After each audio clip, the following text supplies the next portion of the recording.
The sun doesn't shine every day. The storms will come. There are times when the nights will be long and dark and you will be alone. There will be times when the darkness seems to consume everything, but don't let it consume you. That's anxiety. Stop. You're not where you think you are. Your map isn't producing the desired outcome. It's wrong. What should you do? You don't know. Stop. Because if you don't know where to go, there's no point going anywhere. And then what? Prepare.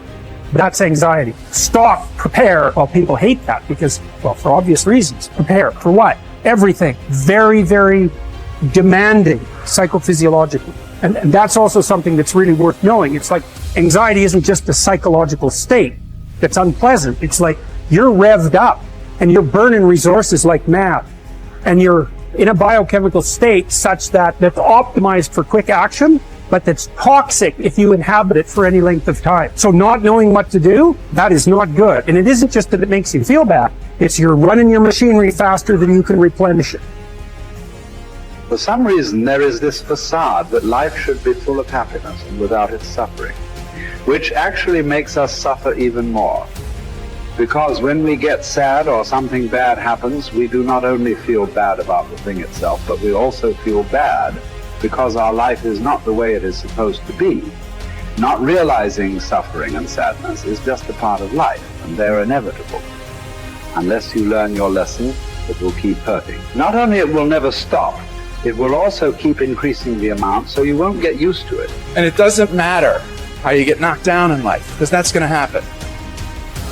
All that matters is that you got to get up. You have to get up. Whatever experience you're having right now, it has not come to stay. It has come to pass. Sometimes you have to just back up and go within yourself and pray and meditate and recharge your batteries. Go away, clear your head, and then come back and look at it from a different vantage point. Don't operate while you are under the spell or the effect of what's going on. Don't allow your emotions to control you. We are emotional, but you want to begin to discipline your emotion. If you don't discipline and contain your emotions, they will use you. You don't have to force yourself or motivate yourself to think negatively, to be depressed, to beat yourself up over the head, to feel loaded with guilt. You don't have to make any effort to do that. Your mind is on automatic. It will do that by itself. But if you want to begin to move into your own personal greatness, you've got to be willing to go against the tide. You've got to be willing to harness your will and say, in spite of this, I'm in control here. I'm not going to let this get me down. I'm not going to let this destroy me. I'm coming back.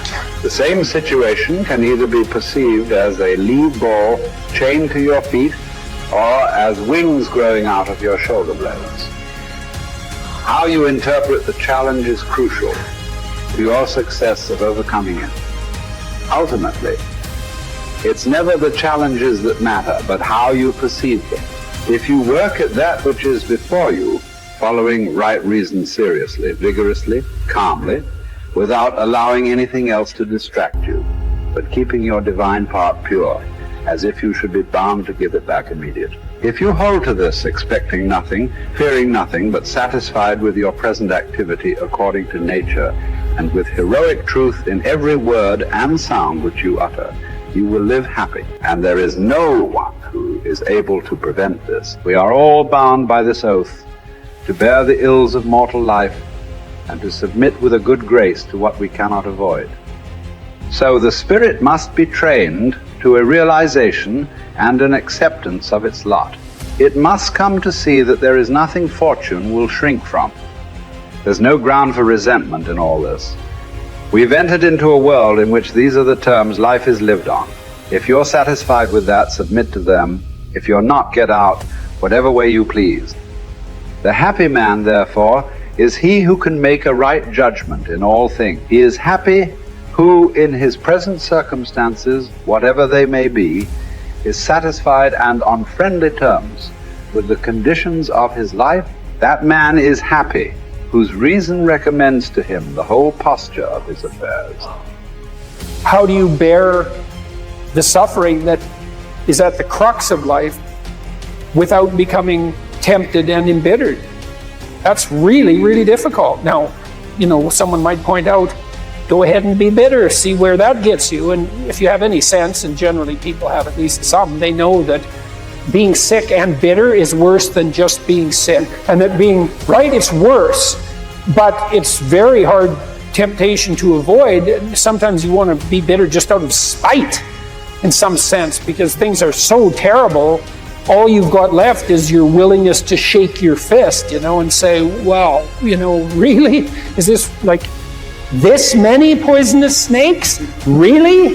That's like, maybe I could have learned with just 1 or 2, not 100. So, but we're all stuck with that. And I think we're stuck with it at every level of our life in some senses. How do we maintain a high order moral orientation in spite of suffering and malevolence?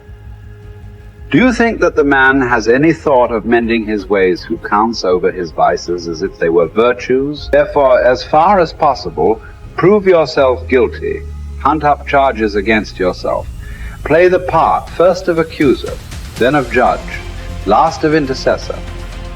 At times be harsh with yourself. Set yourself free for your own sake. Gather and save your time, which till lately has been forced from you or filched away, or has merely slipped from your hands. Make yourself believe the truth of my word, that certain moments are torn from us, that some are gently removed, and that others glide beyond our reach. The most disgraceful kind of loss, however, is that due to carelessness. Furthermore, if you will pay close heed to the problem, you will find that the largest portion of our life passes while we are doing ill, a goodly share while we are doing nothing, and the whole while we are doing that which is not to the purpose. What man can you show me who places any value on his time, who reckons the worth of each day, who understands that he is dying daily? We are mistaken when we look forward to death. The major portion of death has already passed. Whatever years be behind us are in death's hands. We should not manifest surprise at any sort of condition into which we are born, and which should be lamented by no one, simply because it is equally ordained for all. Yes, I say equally ordained, for a man might have experienced even that which he has escaped. And an equal law consists not of that which all have experienced, but of that which is laid down for all. Be sure to prescribe for your mind this sense of equity. We should pay without complaint the tax of our mortality. If you're looking for certainty, the reality of suffering is certain. I mean, what do you accept as evidence above all else? That's a good question. That's a hard question. But I would say pain is up there. It's very difficult not to believe in the reality of your own pain. It's somewhat easier not to believe in the reality of other people's pain. That's not so easy either, but your pain seems to be undeniably real.